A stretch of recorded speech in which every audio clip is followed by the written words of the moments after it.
Boa noite, meus queridos irmãos e irmãs, graça e paz, amém? Muito bom nós estarmos iniciando mais um culto de louvor a Deus. Bendizemos a Deus por aqueles que estão presentes aqui no templo essa noite e por todos aqueles que acompanham de forma online, pelas páginas da igreja, o culto de louvor e adoração a Deus. Eu quero convidar você a abaixar a sua cabeça, fechar os seus olhos, vamos ficar em silêncio alguns momentos e em seguida será dado início ao culto dessa noite.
Boa noite, irmãos.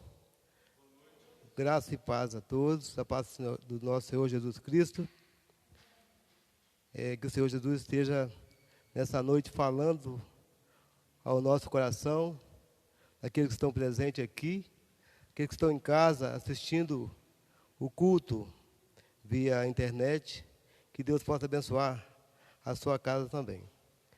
Vamos iniciar nosso culto dessa noite lendo o Salmo 134, versículo 1 a 3.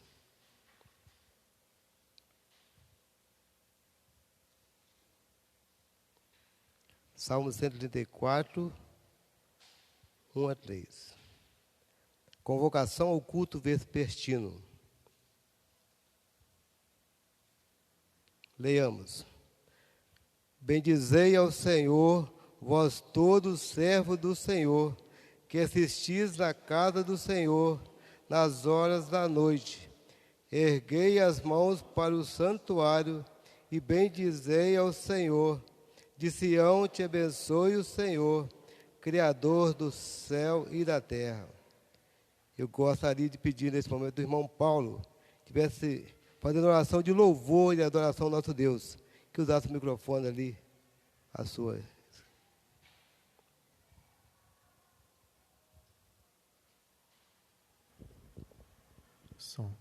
Te damos graças, Pai, pela oportunidade, Deus, que temos, Senhor, de estarmos, Senhor, na Tua casa. Amém, Deus. Para prestarmos, Senhor, um culto agradável a Ti, Deus. Amém. Muito obrigado, Senhor, por isso. Senhor, há, Senhor, no nosso coração uma alegria, Deus, de cultuarmos ao Senhor, como esse salmo mesmo disse, Deus, e que nos corações de cada pessoa que está aqui presente, que nos assiste também pela internet, que haja, Senhor, essa alegria constante, Deus, de servir ao Senhor, de estar com seus ouvidos atentos à Tua santa palavra, Deus. Amém. É o que nós oramos em nome do Senhor Jesus. Amém. Vamos estar abrindo ainda nossas Bíblias no Salmo 130, versículo 1 a 8. Gostaria de pedir aos irmãos que ficassem em pé, para podermos estarmos lendo esse salmo em referência à palavra de Deus. Vamos ler da mesma forma, em conjunto, que todos participam dessa leitura. Das profundezas clamo a Ti, Senhor. Escuta, Senhor, a minha voz. Esteja alerta os Teus ouvidos às minhas súplicas. Se observares, Senhor, as iniquidades, quem, Senhor, subsistirá? Contigo, porém, está o perdão para que te temam. Aguarda o Senhor, a minha alma o aguarda. Eu espero na Tua palavra. A minha alma anseia pelo Senhor, mais do que os guarda pelo romper da manhã. Mais do que os guarda pelo romper da manhã. Espere Israel no Senhor, pois no Senhor há misericórdia, nele copiosa redenção, e ele quem redime a Israel de todas as suas iniquidades. Amém. Vou pedir ao irmão Ronaldo, o presbítero Ronaldo, que esteja fazendo oração pedindo perdão pelos nossos pecados neste momento.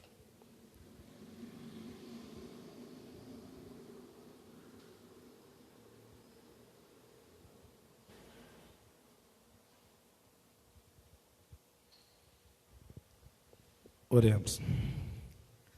Senhor nosso Deus, nosso amado Pai, em nome de Jesus Cristo, nós te agradecemos por este dia e nesse momento solene, ó Deus, nós queremos curvar as nossas cabeças, dobrar os nossos joelhos diante da majestade do Senhor, diante da perfeição e da santidade do Senhor, para pedirmos, ó Pai, perdão pelas nossas falhas. Amém. Pai, nós somos pecadores e sabemos que enquanto habitarmos nessa carne, nós teremos que lutar contra o pecado que tenta nos assediar todos os dias.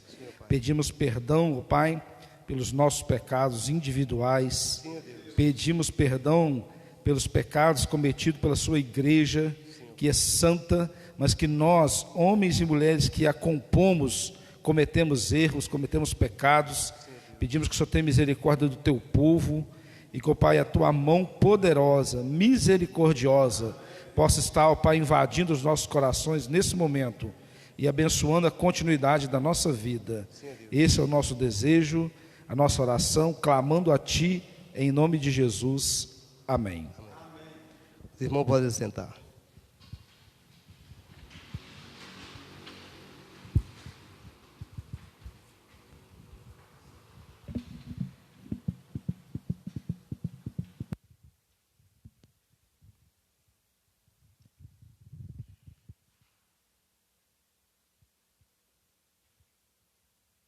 Quero convidar o nosso irmão presbítero Ronaldo para que tome assento aqui conosco.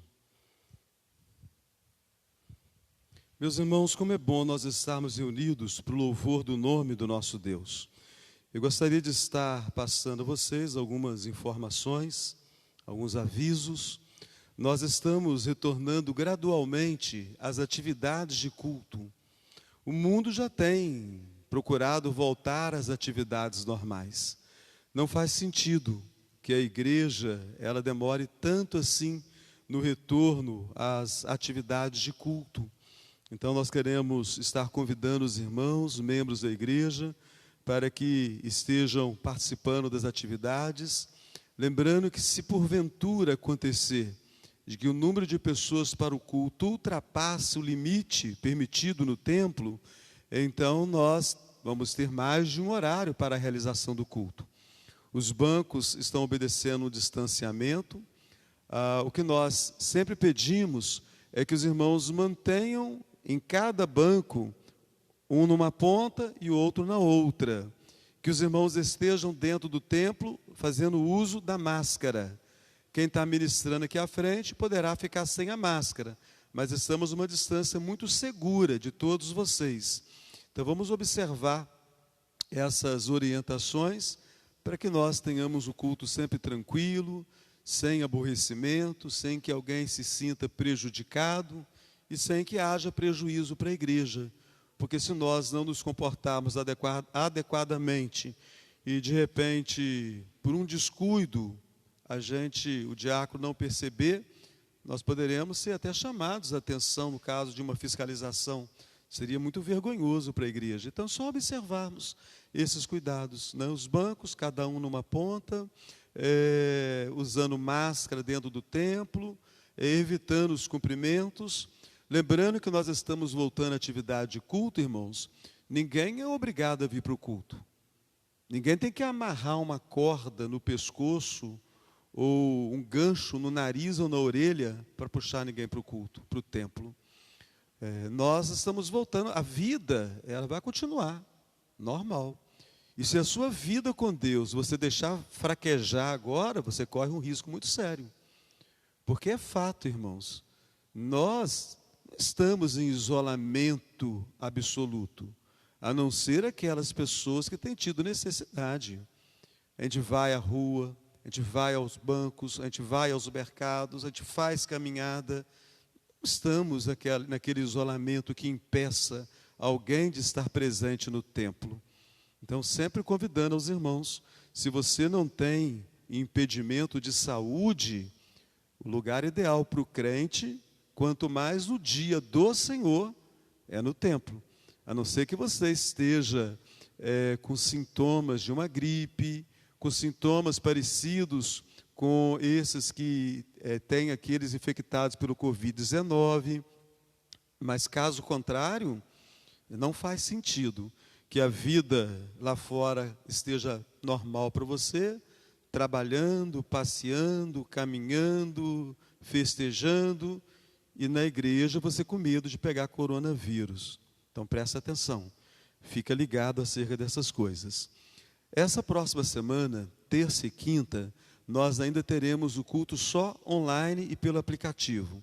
É porque nós estamos fazendo adaptações aqui no templo. Adaptações para oferecer o culto online com melhor qualidade. Então, por enquanto, a nossa câmera está muito distante. E o som já está apurado direitinho. Então, são detalhes que nós precisamos corrigir. Então, a próxima semana, terça e quinta, ainda vai ser online. O domingo de manhã, escola dominical, não tem culto online, é presencial. Você veio à escola, você participou da escola. Você não veio na escola, você não participou da escola dominical. E o domingo à noite, culto presencial e online. Online por quê? Por causa daqueles irmãos que não têm condições de estar presentes aqui e por causa de tantos outros que têm oportunidade de ouvir a pregação da palavra. Então, são os nossos avisos. Nós temos irmãos aniversariantes nessa semana. No dia 20, nosso irmão Isaac. No dia 21, os nossos irmãos Reginaldo e Talita. No dia 23, a dona Neucina. No dia 25, o Luiz Henrique Florentino. Então, são os nomes daqueles que chegaram até nós, de pessoas que estão aniversariando. Você que participa aqui no templo ou de forma online, se você estiver entre os aniversariantes, depois esteja passando o seu nome, para nós orarmos pela sua vida e encaminharmos uma mensagem para você. Quero ainda convidar os irmãos para abrirmos novamente as Escrituras. No livro dos Salmos, o Salmo 147. Salmo 147. Quero convidar a todos para colocarem-se de pé, quer sejam os que estão no templo, os que participam de forma online também são convidados nesse instante a se colocarem em pé. Salmo 147, nós faremos a leitura da seguinte maneira. Eu vou ler o verso ímpar e par com vocês. Motivo: é captado somente o som do microfone. Então, o som do ambiente não é captado. Mas todos vocês farão a leitura dos versos pares comigo. Eu farei a leitura dos versos ímpares e dos versos pares. E vocês farão a leitura dos versos pares. Em casa, aqueles que participam de forma online, da mesma forma. Salmo 147. Louvai ao Senhor, porque é bom e amável cantar louvores ao nosso Deus.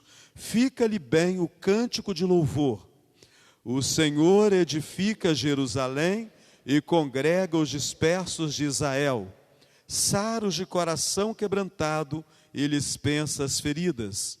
Conta o número das estrelas, chamando-as todas pelo seu nome. Grande é o Senhor nosso e muito poderoso, o seu entendimento não se pode medir. O Senhor ampara os humildes e dá com os ímpios em terra. Cantai ao Senhor com ações de graças, entoai-lhe louvores ao som da harpa ao nosso Deus, que cobre de nuvens os céus, prepara a chuva para a terra, faz brotar nos montes a erva, e dá o alimento aos animais e aos filhos dos corvos quando clamam. Não faz caso da força do cavalo, nem se compraz dos músculos do guerreiro. Agrada-se o Senhor dos que o temem e dos que esperam na sua misericórdia. Louva Jerusalém ao Senhor, louva Sião ao teu Deus, pois ele reforçou as trancas das tuas portas e abençoou os teus filhos dentro de ti. Estabeleceu a paz nas tuas fronteiras e te farta com o melhor do trigo. Ele envia suas ordens à terra e sua palavra corre velozmente. Dá a neve como lã e espalha a geada como cinza. Ele arroja o seu gelo em migalhas. Quem resiste ao seu frio? Manda a sua palavra e o derrete, faz soprar o seu vento e as águas correm. Mostra a sua palavra a Jacó, as suas leis e os seus preceitos a Israel. Não faz assim a nenhuma outra nação. Todas ignoram os seus preceitos. Aleluia! Um cântico de louvor a Deus. Louvai ao Senhor, porque é bom e amável cantar louvores ao nosso Deus. Cantai ao Senhor com ações de graças, entoai louvores ao som da harpa ao nosso Deus. Louva Jerusalém ao Senhor, louva Sião ao teu Deus. Somos convidados a louvar a Deus e vamos fazê-lo. Quero convidar o nosso irmão Breno, que vem aqui à frente, e todos de pé vamos cantar alguns louvores a Deus. Aqueles irmãos que vieram preparados com seus dízimos e ofertas poderão depositá-los no gasofilácio enquanto cantamos o primeiro cântico.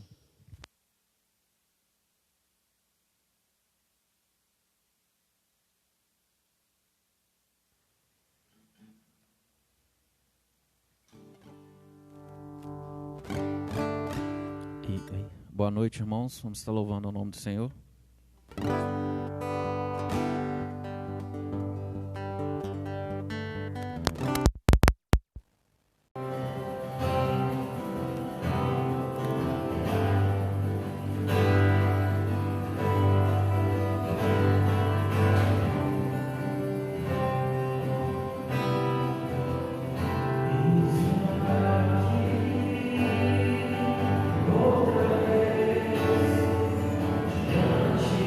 Ti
Amanhã, às 19h30, nós teremos o estudo da nossa UPH, União Presbiteriana de Homens. Vamos estudar o livro do profeta Naum. Nosso irmão Paulo vai estar ministrando para nós amanhã o ensino e as aplicações desse livro para as nossas vidas. É um trabalho da UPH, mas todos os homens da igreja são convidados a participar desse trabalho. E de repente você que está acompanhando online, não é membro de nossa igreja, mas gostaria de estudar a nossa união de homens, todos os meses estuda um dos profetas. Agora o estudo será sobre o profeta Naum. E vocês, homens que estão presentes aqui, membros da igreja e também aqueles que nos visitam, são nossos convidados para estudarmos juntos amanhã, às 19h30, o livro do profeta Naum. Nós temos bastante espaço para reunir os homens aqui no templo e estudar de forma bem confortável esse importante livro. Não faremos o estudo online. O objetivo é que os homens venham para a igreja. Nós estamos flexibilizando para tudo. Temos que flexibilizar para Deus. Se você endurecer para Deus agora, a coisa pode não ficar muito boa depois. Então amanhã nós teremos esse estudo do livro do profeta Naum. Abra sua Bíblia. Evangelho de João, capítulo 14.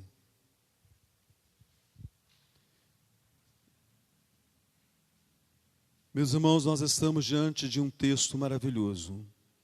O título que foi proposto aqui, Jesus conforta os discípulos. Nós sabemos que ele não faz parte do texto original. É uma proposta daqueles que fizeram a edição para essa versão e para a língua portuguesa. Mas é um bom título. E tão rico é esse texto, que na verdade em 2 semanas nós ficamos apenas em 3 versículos. E hoje vamos avançar mais um pouco. E eu sei que não será cansativo para você, porque nós não estamos aqui para ouvir aquilo que nós queremos ouvir. Nós estamos aqui para ouvir aquilo que Deus tem determinado para a gente. E Deus tem determinado para nós esse texto maravilhoso. E hoje entraremos na 3ª semana desse texto. E eu espero que ele possa enriquecer a sua vida, que ele possa abençoar você. E que você possa, por meio desse texto, tornar-se instrumento de bênção na vida daqueles que sofrem. Faremos a leitura dos 14 versículos. João capítulo 14, os versículos, na verdade, de 15 versículos, de 1 a 15. Embora possivelmente meditaremos em 2 ou 3 versículos apenas. João 14, de 1 a 15. Não se turbe o vosso coração. Credes em Deus, crede também em mim. Na casa de meu pai há muitas moradas. Se assim não fora, eu vou-lo teria dito, pois vou preparar-vos lugar.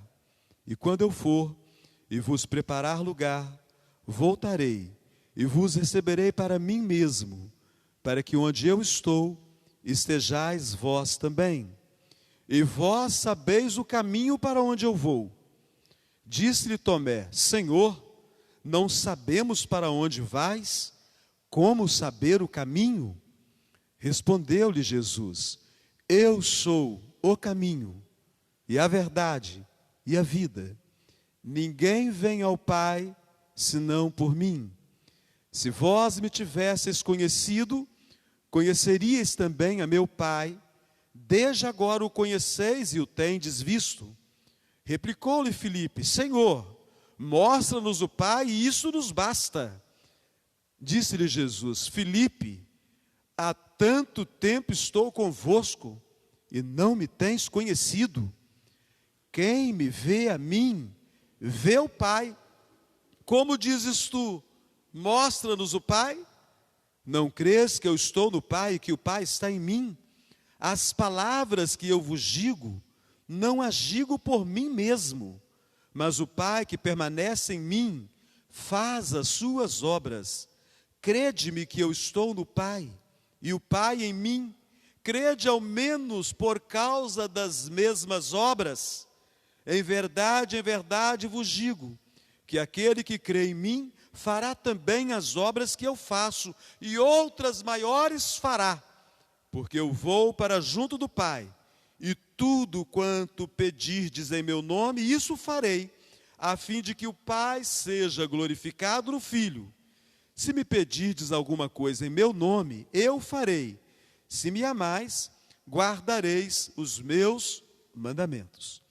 Bondoso Deus, aplica os ensinos da Tua palavra ao nosso coração aflito, à nossa alma angustiada, à nossa mente perturbada pelas muitas situações adversas da vida. Orienta-nos, guia-nos, ó Deus, por um caminho de paz, de harmonia, de tranquilidade. Ó Deus bendito, assim nós oramos e pedimos que Tu faças esta obra em nós, pelo Teu Espírito, falando por meio dessa palavra. Em o nome santo do Senhor Jesus oramos. Amém. Meus queridos irmãos e irmãs, já são 2 semanas passadas que estamos vendo a cura promovida por Jesus no coração dos discípulos. Aqueles homens estavam atribulados de espírito, profundamente tristes e abatidos. Situação essa que nos acomete muitas vezes, não é mesmo, presbítero João Assis? Assim como aqueles discípulos, nós nos encontramos muitas vezes. Pode ser que no dia de hoje você se encontre bem atribulado de espírito, bem angustiado de alma, bem perturbado de mente. Mas, meus irmãos, até quando a Bíblia fala de dor, se você estiver em sintonia com Deus, é possível que você encontre paz. Não porque nós sentimos prazer na dor dos outros, não porque a dor do outro vai aliviar a nossa, porque nós vamos esquecer a nossa própria dor, mas porque quando nós observamos aqui no texto os discípulos e o sofrimento pelo qual eles estavam passando, nós também somos capazes de olhar para a história toda, e não só para esse texto. Nós conhecemos toda a história, e se você ainda não leu a Bíblia, você precisa ler com urgência, porque a história completa vai mostrar que esses homens atribulados, que esses homens que estavam sofrendo, que esses homens que estavam sentindo uma dor profunda na alma, foram curados. Passou a dor deles. A minha dor vai passar.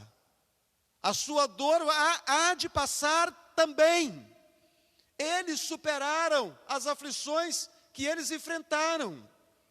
Eu e você, nós vamos superar também as aflições que vêm sobre as nossas vidas. E isso traz paz para o meu coração. Não porque eles sofriam, então é normal que eu sofra também. Mas porque eles sofreram e a dor passou. Presbítero Ronaldo, a sua dor, ela vai passar. A minha dor, ela vai passar. O fato, meus irmãos e irmãs, é que todos nós sofremos. E nós precisamos sempre fazer um levantamento sobre o motivo pelo qual nós sofremos. Davi, por que você sofre? Você sofre. Todos sofrem. Você é um adolescente. Adolescentes têm muitas batalhas internas. Adolescentes têm muitas disputas mentais. Adolescentes estão envolvidos em conflitos constantemente. O adolescente sofre, a criança sofre. Nesses tempos de pandemia, as crianças têm sofrido bastante. Elas foram impedidas de estar com seus coleguinhas, aquelas que já estavam na escolinha, e aquelas que fazem parte da igreja foram impedidas de estar com seus coleguinhas, com seus irmãozinhos da fé. Nós sofremos. Por que sofremos? Sofremos por causa da família. A família é uma bênção. Nós sabemos que na família nós damos a risada mais gostosa, a gargalhada mais altissonante nós damos na família. Mas também o choro mais profundo nós emitimos também na família. A lágrima que mais queima o nosso rosto, geralmente é por causa de problemas dentro da nossa família. Nós sabemos que casais passam por uma crise tremenda. E essa pandemia piorou para alguns. Com essa pandemia, aumentaram os números, os casos de violência doméstica. Casais que já não se suportavam e agora são obrigados a passar mais tempo juntos. Para muitos casais, graças a Deus, foi o contrário. Estar juntos abriu um leque novo, uma oportunidade nova, e as coisas se arranjaram melhor. Mas para tantos outros foi diferente. Criação de filhos, eis outra tarefa complicada na vida em família. Nós sofremos por causa da família, nós sofremos por causa da vocação profissional. Nesses tempos de pandemia, então, em que somos obrigados a deixar de trabalhar, alguns são obrigados a não trabalhar, e algumas vezes os nossos governantes não conseguem entender essas coisas também, que nós precisamos trabalhar para colocar a comida dentro de casa. E nesse momento que alguns são impedidos de trabalhar e não conseguem um outro tipo de trabalho que os permita sustentar a casa, a vocação profissional, então, a pessoa entra em crise. Ela pensa assim: escolhi a vocação errada, uma pandemia e pronto, a minha vida profissional foi toda embora. Nós sofremos por causa das nossas relações. Nós não nascemos, nós não fomos feitos por Deus para vivermos isolados. Não foi para a solidão que Deus nos criou. Deus nos criou para nós vivermos em comunidade. Mas viver em comunidade, Paulo, não é fácil. Porque as pessoas são muito difíceis. Você é difícil. E eu sou mais difícil ainda. Então é complicado viver a vida relacional. Nós sofremos também, meus irmãos, por causa das perdas. As pessoas que nós amamos partiram para a eternidade, pais, irmãos, familiares, e nós sofremos até por pessoas desconhecidas. Eu creio que muitos de vocês tenham acompanhado na última sexta-feira o incêndio que aconteceu no centro de São Paulo, no apartamento no 7º andar. E a dona ficou encurralada dentro do seu apartamento, e ela foi para a janela do apartamento, colocou os 2 gatinhos, e ela pendurou na janela desesperada com a intensidade do calor, e ela não conseguiu segurar e caiu lá de cima. E o povo embaixo desesperado gritando: não pula, não pula, mas não tinha como ela ficar. Ela escorregou. E logo em seguida uma chama tomou conta de todo o apartamento. Gente, que sofrimento. Aqueles que acompanharam no momento, eu estava vendo um pouquinho após, mas estava mostrando ali, eu não tinha ouvido ainda nenhum noticiário. Que desespero, que angústia.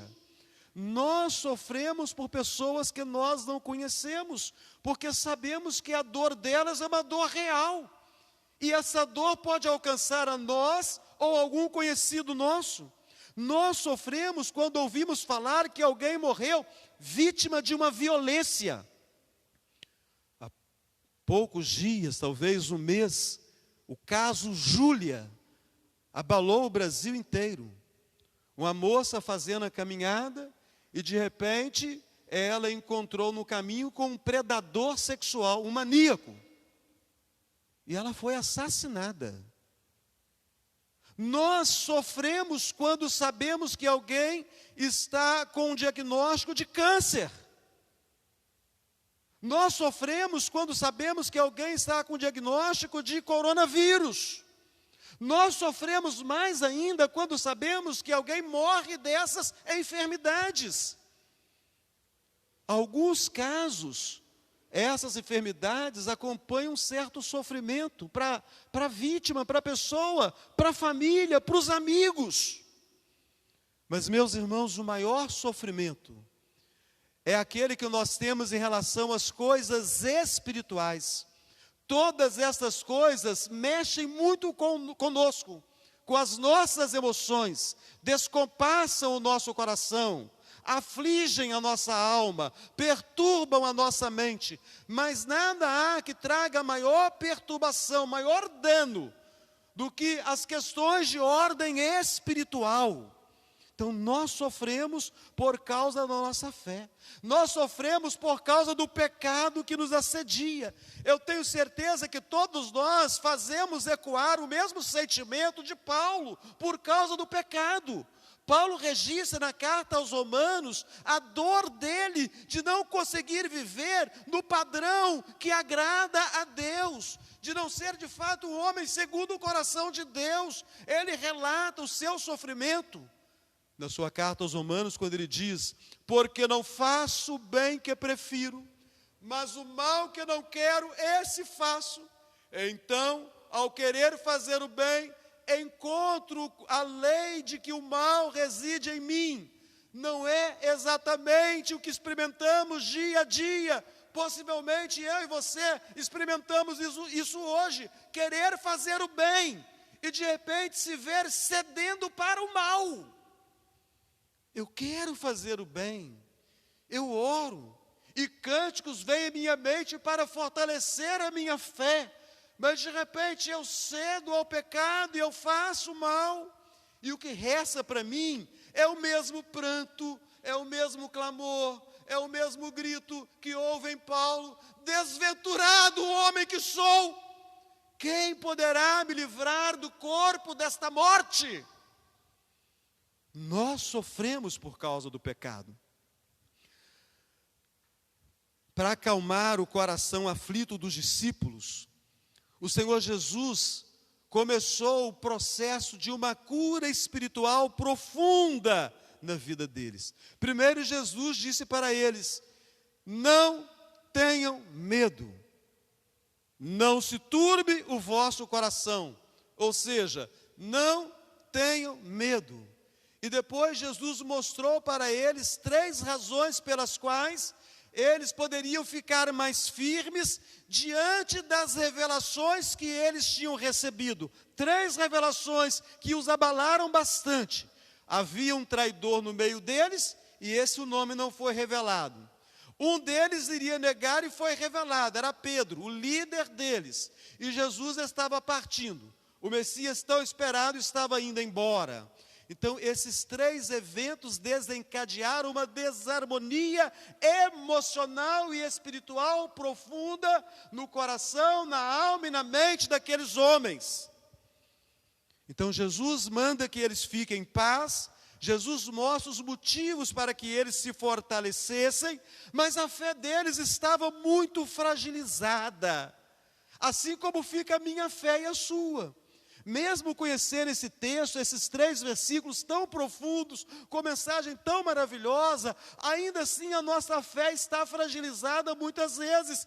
E fragilizados estavam os discípulos.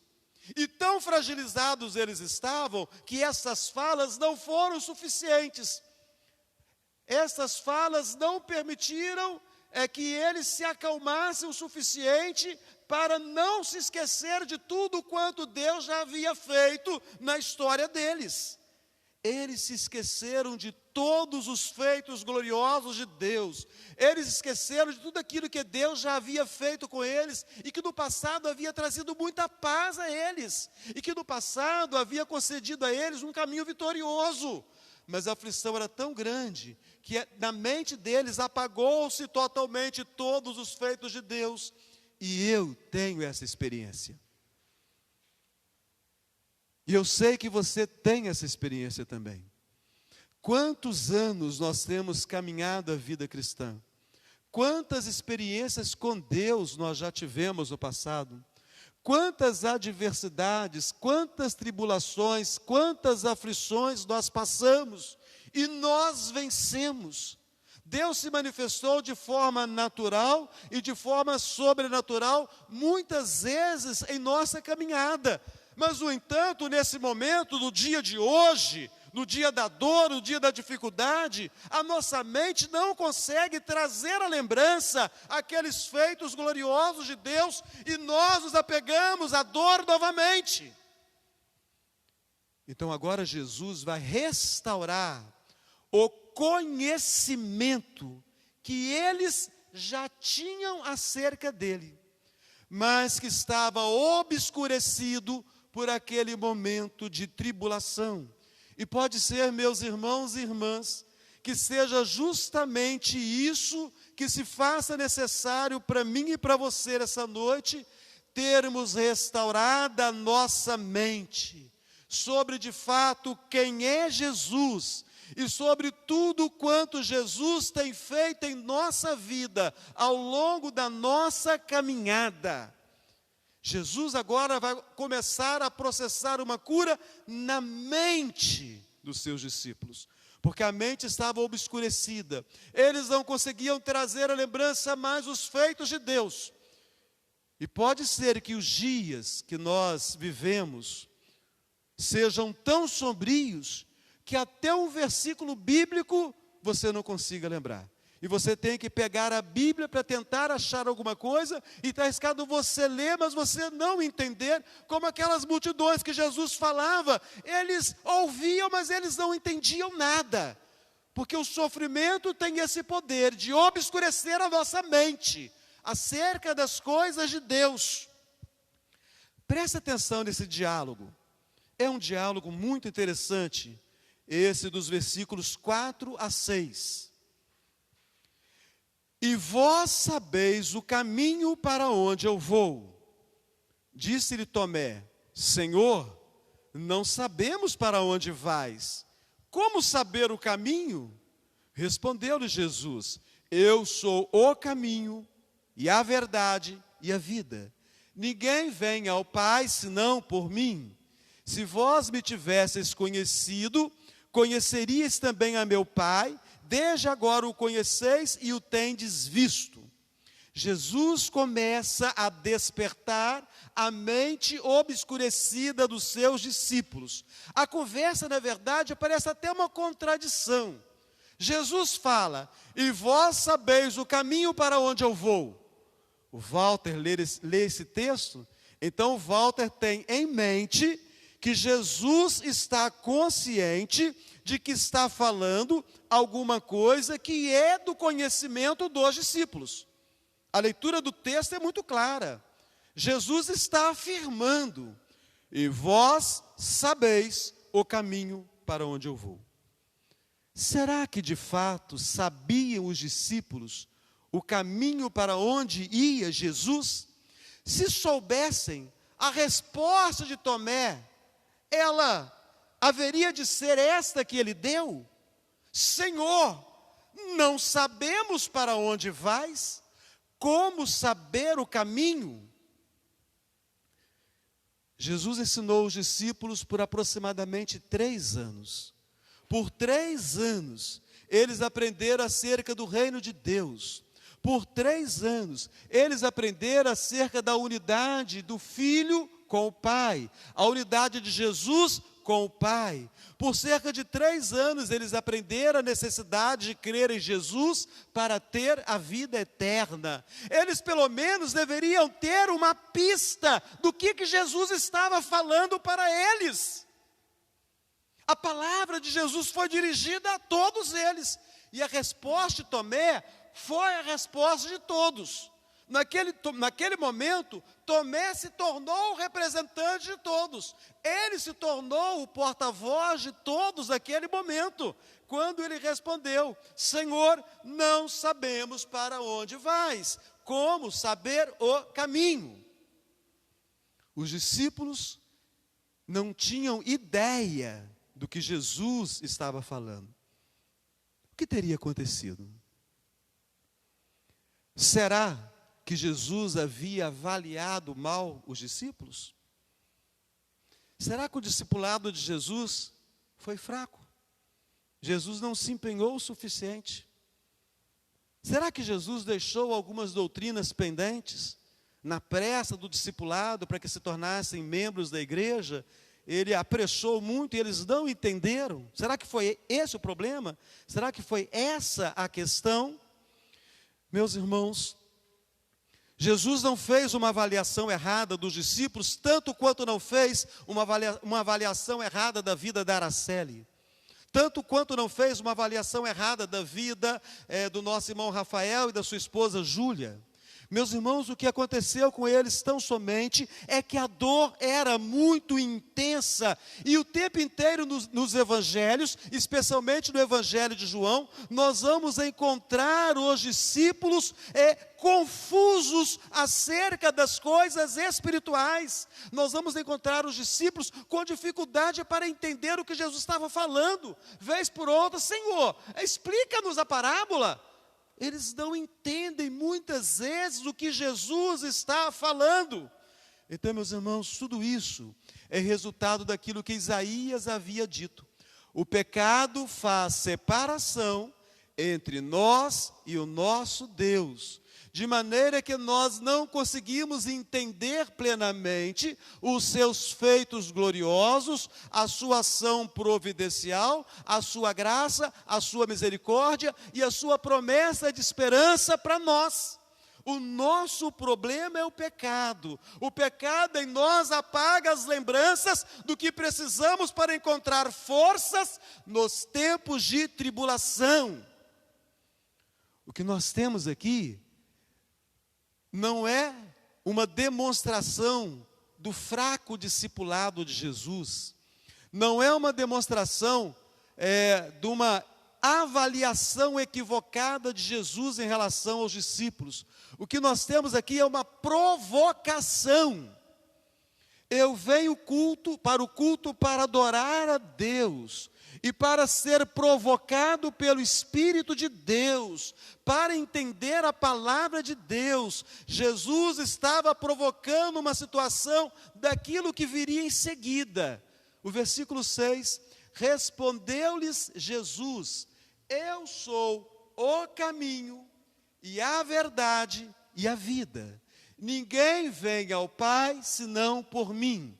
A primeira parte do versículo, eu sou o caminho. Jesus iria à casa do Pai para preparar morada. No entanto, ele era o próprio caminho para a casa do Pai.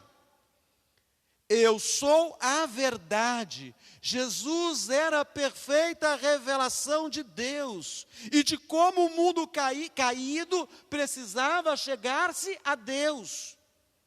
Eu sou a vida. Somente em Jesus o mundo pode encontrar vida e vida eterna. Mas o Senhor Jesus, Ele vai nos mostrar algo mais profundo. Ninguém vem ao Pai senão por mim. Os discípulos já haviam ouvido João Batista pregando uma mensagem sobre Jesus. Eis o Cordeiro de Deus que tira o pecado do mundo. Ou seja, Jesus daria a sua carne como comida, Jesus daria o seu sangue como bebida, a favor do mundo, a favor do seu povo, a favor da sua igreja, a favor dos seus eleitos. Por isso ele é para nós, o mesmo que ele era para aqueles discípulos, o caminho, a verdade e a vida. Se os discípulos tivessem entendido essas coisas, o coração deles talvez não estivesse tão descompassado, a alma deles não estaria tão aflita, a mente deles talvez não estivesse tão perturbada. Mas, meus irmãos, uma experiência de sofrimento, ela pode abalar a fé daquele que se julga bem forte na caminhada. As experiências comuns da vida, de sofrimento, aquela mais terrível é a perda das pessoas que nós amamos. A começar dos pais, familiares, amigos. Nesses últimos tempos, pessoas perderam familiares, filhos perderam os pais, pais perderam filhos, amigos perderam amigos para o Covid-19. Então, a perda das pessoas que nós amamos mexe muito conosco. Hoje à tarde eu observava no Facebook o perfil de um amigo em Espera Feliz, irmão querido, amigo, Ivo Duarte, e ele fez uma postagem em homenagem ao avô, que já partiu para a eternidade, que o dia de hoje foi um dia difícil, em que a saudade invadiu o coração dele. Então, um dia difícil demais. Nesses momentos de perda, principalmente nos ofícios fúnebres, é lido um texto comum, que é o texto das Lamentações do profeta Jeremias, que diz: quero trazer à memória o que me pode dar esperança. O que pode dar esperança para o coração de uma pessoa aflita por ter perdido alguém querido? A lembrança dos momentos juntos, mas não qualquer lembrança, a lembrança dos melhores momentos juntos. Jesus estava trazendo à memória dos seus discípulos o que eles deveriam ter entendido naquela convivência de 3 anos. Quantos sermões, quantas curas, quantas expulsões de demônios, quantas ressurreições, quantos milhares de pessoas foram alimentadas por Jesus. Tudo isso eles haviam presenciado. Se eles tivessem entendido quem era Jesus, quando Jesus disse acerca da sua partida, eles ficariam aliviados, porque era necessário que Jesus partisse para que o caminho para o céu, para que o caminho para a casa do Pai estivesse totalmente aberto. Eles deveriam saber não somente que Jesus era o Messias, porque eles haviam declarado: venha, nós achamos o Messias, tu és o Messias. Eles entenderam que Jesus era o Messias, mas eles também deveriam ter entendido que Jesus é a perfeita revelação de Deus. Jesus é o próprio Deus encarnado. Meus irmãos e irmãs, a experiência que eu preciso para me sustentar nos tempos difíceis da caminhada, quando o meu coração está descompassado, quando a minha alma está muito aflita, quando a minha mente está muito perturbada, e o consolo de Deus, das palavras de Jesus: não temas, credes em Deus, crede em mim. O consolo oferecido pelo Senhor Jesus, os motivos pelos quais eles não deveriam temer. Quando todas essas coisas oferecidas por Jesus ainda não são capazes de liberar os nossos olhos, a nossa visão está embaçada acerca de quem é Jesus. Nós precisamos nos apropriar dessa verdade das Escrituras. Jesus, Ele é o Deus encarnado. Se vós me tivesseis conhecido, conheceríeis também a meu Pai. Nós vamos encerrar neste momento com uma pergunta simples. O problema dos discípulos é que eles não haviam conhecido a Jesus. Eu conheço Jesus realmente? De fato, você realmente conhece a Jesus? A experiência que eu e você temos tido com Jesus, essa experiência deve nos revelar que o Filho e o Pai são um. Se isso não tem acontecido ainda, com certeza, os tempos de tribulação, eles vão ser tempos difíceis. Mas se nós entendermos que Jesus é o caminho, nesses tempos difíceis, Quando nós estivermos tão atribulados e enfraquecidos, nós vamos olhar para Ele, e ainda que titubeante, ainda que com as pernas ou os pés trôpegos, cambaleando, nós vamos andar em direção a Ele, o autor e consumador da nossa fé. Se nós entendermos que Ele é a verdade, nós não vamos permitir que as mentiras do pecado nos seduzam e nos enganem. Se nós entendermos que Ele é a vida, nós não vamos querer ficar afastados da presença de Deus. Afastados no sentido de não ter comunhão com a palavra, com a oração e de estar no templo junto com os irmãos para adoração a Deus. Somente o Espírito Santo pode operar uma cura na mente. Jesus operou a cura na mente dos seus discípulos. Mais à frente ele fala: não vos deixarei órfãos, voltarei para vós, mas da parte do Pai enviarei o Espírito Santo. Que o Espírito Santo nesse momento faça uma obra na minha mente e na sua, e traga à lembrança os momentos maravilhosos que nós já tivemos com Jesus. Você já teve um momento maravilhoso com Jesus ou ainda não?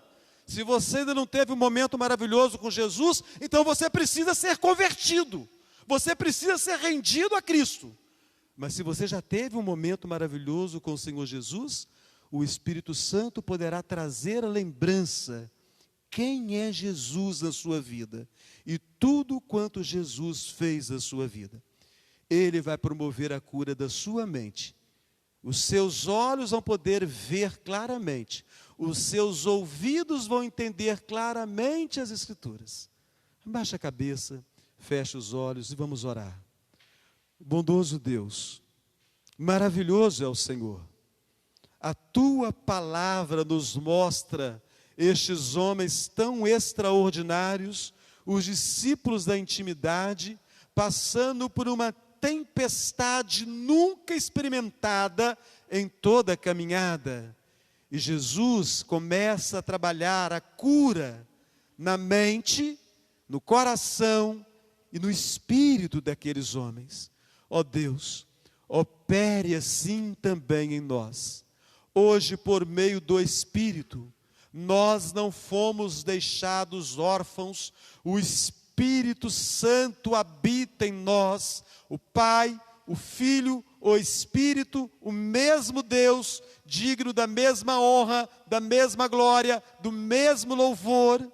Que o Teu Espírito Santo, ó Deus, opere a cura neste momento em nossa mente, e que os sofrimentos da vida jamais apaguem da nossa memória os feitos gloriosos que nós temos experimentado. Assim nós oramos e clamamos esse Teu cuidado e esta operação do Teu agir em nós, no nome santo e precioso do Senhor Jesus. Amém. Irmãos, vamos ficar em pé. Que bom que nós tivemos oportunidade de estarmos aqui. Muitos irmãos não puderam vir, porque estão tomando ainda os cuidados, estão preocupados. Alguns são acometidos de certas enfermidades, certas fragilidades. Vamos orar para que o nosso Deus opere um milagre na humanidade, ou de forma sobrenatural, e de repente o mundo começa a anunciar que em todas as partes o número de pessoas infectadas está diminuindo drasticamente. Alguma coisa aconteceu e o vírus perdeu o seu poder. Ou que Deus levante homens sábios, homens capazes para uma vacina, a fim de que nós voltemos o melhor possível à nossa vida de antes, principalmente no culto a Deus, com os nossos irmãos e irmãs juntos, adorando e bendizendo a Deus. Bondoso Deus, obrigado. Obrigado pelo Teu cuidado conosco. Obrigado pela Tua boa mão. O Senhor nos tem sustentado. Toma aos Teus cuidados aqueles que estão infectados pelo coronavírus. Tem compaixão dessas pessoas. Tem compaixão dos seus familiares. Muitos irmãos e irmãs deste momento participam de um culto a Ti com um coração pesaroso, porque as informações não são boas, de que a pessoa que ama está nos últimos momentos, de que a medicina não pode fazer coisa alguma. Nesse instante, ó Deus, nós levantamos os olhos para o Senhor. Só o Senhor pode fazer aquilo que nós não temos o poder. Opera de forma sobrenatural ou de forma natural, mas faz um milagre em nosso meio, ó Deus, para que o teu povo possa voltar para o templo, para nós levantarmos louvores, engrandecendo o Senhor, porque o Senhor é bom em todo o tempo, mesmo neste momento de pandemia, o Senhor é bom. Porque nós podemos fazer considerações sobre a nossa vida espiritual. Tudo que nós vivemos até hoje na tua casa, tudo que nós vivemos até hoje, as experiências que nós já tivemos contigo, é o momento agora dessas coisas fortalecerem a nossa fé. E se assim não é, ó Deus, nós precisamos rever os nossos valores, voltar os olhos para a tua palavra com maior intensidade, dobrar os nossos joelhos e nos largarmos no chão em clamor e choro, buscarmos a comunhão daqueles irmãos que estão mais fortalecidos para que nos ajudem na caminhada. Ó Deus, esse tempo deve ser tempo de despertamento espiritual na vida do teu povo. Aqueles que estão enfraquecidos e frios, é tempo de voltarem para ti, ó Deus. Opera, Senhor, as tuas maravilhas em nós. E nos conceda um coração em que reina a paz, não obstante o coronavírus, o câncer, ou quaisquer outras enfermidades, ou problemas dessa vida, que os nossos olhos estejam postos em Ti, ó Deus bendito. Assim nós oramos, e que a graça maravilhosa do Senhor e Salvador Jesus, que o amor de Deus, o nosso Pai, que a comunhão terna e eterna do Espírito Santo seja sobre a sua vida, meu irmão e minha irmã, que adentrou o templo essa noite, e todos aqueles que participam de forma online, e todo Israel de Deus, desde agora e para sempre. Amém. Queira sentar, irmãos.